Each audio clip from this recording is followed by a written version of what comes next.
you literally could go get a job and actually afford unsubsidized rent, not being subsidized by the taxpayer. You could go do that. You are literally choosing not to because you want to build your business. Why the are you allowed to leech off the taxpayer? I'm not leeching off of anybody, Yes, and you I are. have tried. What's our plan? Putting 30 hours a week into the education that we can't define or explain? There is a plan. Okay. I'm trying. What's your try? I have plans on finding a job. I don't believe her. Hey guys, Robert again. Welcome back to the channel. I tell you, man, there is a treasure chest of videos like this of folks, in my opinion, are abusing the system and making it bad for people that really need help and or aren't able to do for themselves. Today, we're going to explore some of these situations and at the end, give solutions to educate those of you out there that might be in this situation and show you the negative side, the positive side, and more importantly, to get your opinion. I'd like to know what you guys think about these things. But before we go any further, if you take a few seconds to like, subscribe, and hit that notification bell, I thank you in advance because it really helps the channel. Also, if you're someone that's looking to get onto the property ladder, single family, duplex, triplex, fourplex, anywhere in these United States, I'm a lender and I'm your guy. Because here we focus on simplifying the home loan process. So that information will be pinned in the comment section and the description below. Now, let's see why some of these folks think that Section 8 is just a great thing to get into. Check it out. Who wants to move to Plano, Texas for the free? Y'all, in 15 minutes, Plano, Texas Housing Authority or Section 8, y'all, they waiting list is about to open. Y'all love to tussle with me in the comments so much. I waited to post this, but y'all, hey, don't get me. But Plano, Texas Section 8 Housing Authority Voucher Program, the waiting list is about to open in 15 minutes. Y'all, today is May 13th. The housing waiting list is going to be open May 13th, May 14th, and May 15th. Right now, all you have to do is put everything on the application. When they call and contact you, that is when you'll need the other information. So again, Plano Housing Choice Voucher or Section 8 program, y'all, the waiting list is about to open in 15 minutes. It is 9:45 right now. The list is going to open at 10 a.m. And just like all time, because y'all be tussling with me, y'all, the link is in my bio. Y'all, the Plano, Texas housing income limits. A family of one at the 50% can't make more than $41,100. A family of two can't make more than $46,950. A family of three can't make more than $52,800. Y'all can find all of this on the website, but y'all, we got 13 minutes. Man, she made me want to sign up. Boy, was she selling it? Shout out to you, young lady. You got a future in sales. But here's the deal, guys. This is why a lot of able-bodied people are so gung-ho and excited about this program. Let's think about the spirit of the program. It's really to help people bridge the gap in a period in their life where they need some help. And with anything else in life, you're going to attract those folks that are looking to get over. I don't have a problem with helping. What I do have a problem with is folks abusing the system. And because of this abuse, when programs like this are sold, especially to younger, able-bodied people, you tend to create folks that want to be on this system because they're able to do what they want to do. They don't have to work. Working is hard. Showing up is hard. You don't build that discipline muscle.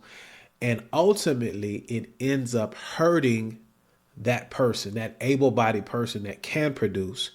A lot of these social programs are going to be done away with or severely limited because of bad actors. I'll say it one more time before we move forward.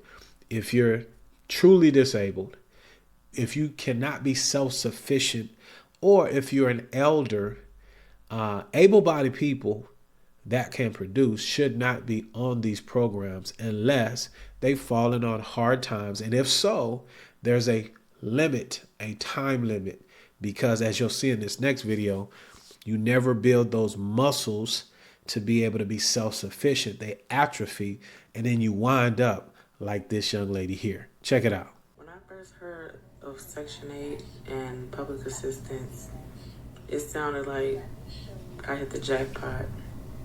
Like, I'm finally here. I finally get to live a good life, rent-free. I get to keep my money in my pocket because I get my rent paid. Little did I know that it would ruin my life. I got Section 8 after I had my second child. I applied to all these wait lists and I finally got it. And I got to choose the neighborhood I wanted to live in. I got to pick the house that I wanted to live in as long as it fit the budget. I got to choose how many bedrooms that I got. It was so wonderful. At that time, I didn't know that my then boyfriend, who already had a felony, would not be able to live with me anymore. So now, us living together had to be a secret. When it was time for inspection, I was hiding his shoes and hiding his clothes and hiding his belongings so that they wouldn't know that there was a man living with me, which caused tension. It caused, some resentment, and I'll talk about that later. But at that time, I didn't know how it was causing a separation between us. But we did it. You hear a knock at the door, and you wondered if it's management or maintenance or somebody who's going to see him there. So, again, we would hide and sneak around and make it seem like, he didn't live there. And then it became one of those things that you don't live here. You can't even be on a lease. Not seeing how it would later on tear our family apart in many ways. Wow. So much we could go into. I'm going to keep it very narrow and on topic. Here's the deal.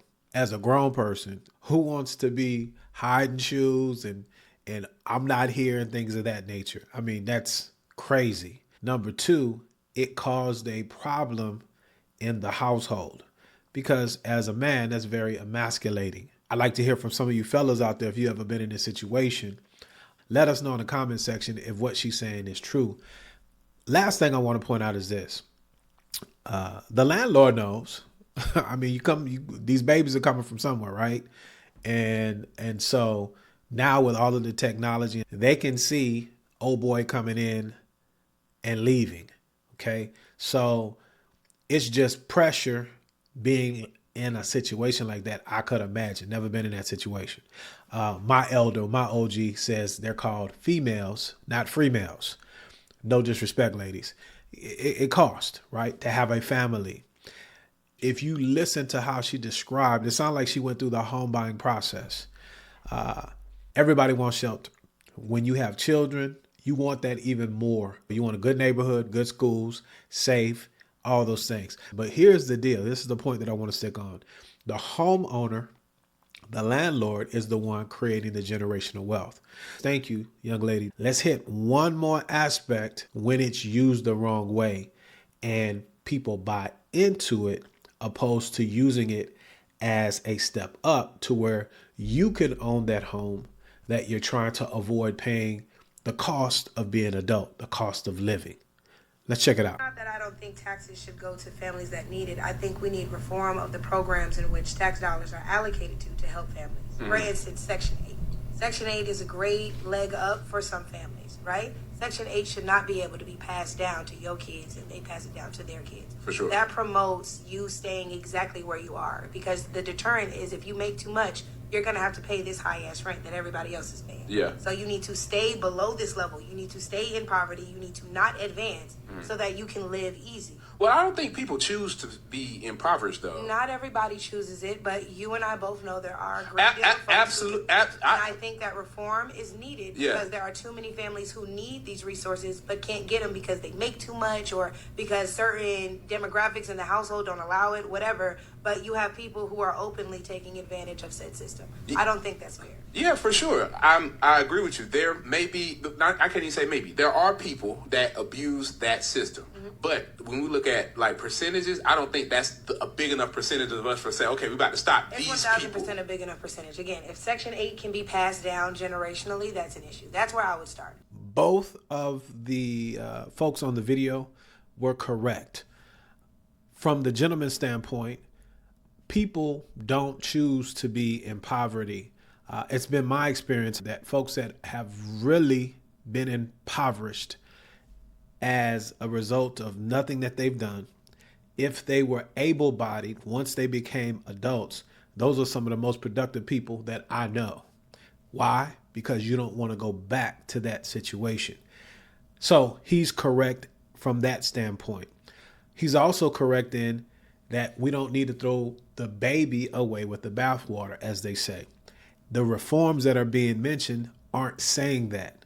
That's what is being sensationalized for the purpose of making money online. A lot of people don't realize that. And so if you are truly disabled, if you cannot take care of yourself because you don't have the mental facility to do so, to be self-sufficient, if you're truly an elder, those folks will be helped. If you are able-bodied, as I said earlier in the video, and you fall on hard times, life happens. I get it, but it's not a birthright. It's not something that you've earned where you can pass down. Think about it. You passing down Section 8? Really think about that. What are you doing? What are you saying? How are you preparing the next generation to be productive? That's what I'm about, productivity. You need to be the best you that you can be because we're all in this together at the end of the day. So this is what camp that I'm in. Do all you can as long as you can. Produce, because producers will survive. Now, let's end this on a positive note. If you are on this program, let's show you how you can turn the corner to start becoming more self-sufficient. Check it out. Saying, okay, Alicia, what am I gonna do? I'm gonna tell you what I've been stating for the last few months. You go back and look at some of my videos. I've been talking about the Family Self-Sufficiency Program. If you do not have a job, if you do not have a trade, if you do not have anything, sign up for that program. Call your Social Section 8 office and talk to your Family Self-Sufficiency. Get in that program. Get you some kind of certificate. Whatever you like to do, whatever your passion is, turn your passion into your purpose. Come up with some funds, because eventually if they do eliminate the Section 8 program or they give you a 2-year, you need to have a plan. You need to, if you don't have an education, that's why the Family Self-Sufficient will pay for you. If you don't have a job, but you say, Alicia, I already have, I'm a phlebotomist. I just can't find a job. The Family Self-Sufficiency will help you look for a job. And also they help you with the home ownership. The ultimate goal is home ownership. So it's all about self-sufficiency and getting yourself prepared to get back into the workforce if you need to be retrained or if you need help finding a job with the skill set that you currently have. But as she said, ultimately, and I agree with her 100%, the goal is for you to own home ownership, create that generational wealth. So this last video, we're going to get a step-by-step 10,000 foot view process of how to use your Section 8 choice voucher to help you purchase that home. Here are the steps of purchasing a home with Section 8, your housing choice voucher. I am Latasha McDowell, your real estate expert. Your first step is to check your eligibility with your local public housing authority or your local HUD office. Also keep this in mind. They will be considering your income versus the size of your family in addition to other rules and regulations they may have. Each public housing authority and or your local HUD office will have different rules, and so it won't be universal, but the basic concept will be if in the event they participate in this program. So back again, check with your public housing authority, your local office. Now, once you're deemed eligible, it's time to obtain your pre-approval for the mortgage. Keep in mind, you can use NACA, N-A-C-A, which is 0 down payment, 0 closing costs, no points, no fees, no private mortgage insurance, or you can use another lender so long as it's not deemed as predatory lending. So Now you have your pre-approval, which is great. Now it's time for you to go home shopping, which is amazing. A real estate agent such as myself will help you to find the home that meets the criteria. So the home has to meet the housing quality standards. This can be a single family home, a condominium, or a townhome. Yes, I need to say this. Please stay within your price range. Step 4. You and your real estate agent will work together. You will submit an offer contingent upon the inspection and the appraisal. Inspection, the home has to meet the housing quality standards. That's important. Otherwise, you're not buying anything. Next is the appraisal to make sure it meets the market standard. Providing that the home meets the structural requirements, sanitation requirements, and the appraised value, your mortgage lender will process it to make sure that you clear underwriting, that you meet the financial requirements to be able to purchase this home. And then, congratulations, you're clear to close and you're a homeowner. Thank you, Ms. McDowell. Short, sweet, to the point, a high-level overview of how to take your Section 8 situation and get onto the property ladder for those of you that want to do so. Excellent job, Ms. McDowell. All of the videos information will be in the description below that we use for this video. Hopefully I didn't ruffle too many feathers, but I did want to get your attention, and I ask this as I get ready to get out of here. Be respectful. Let's not attack anyone personally, but as dialogue goes forth, we all can benefit. So get down in the comment section. Let me know what you think about this video. More importantly, if you want me to go deep into another topic, let me know in the comment section below. Thank you all. Have a great day, and we will talk at you soon.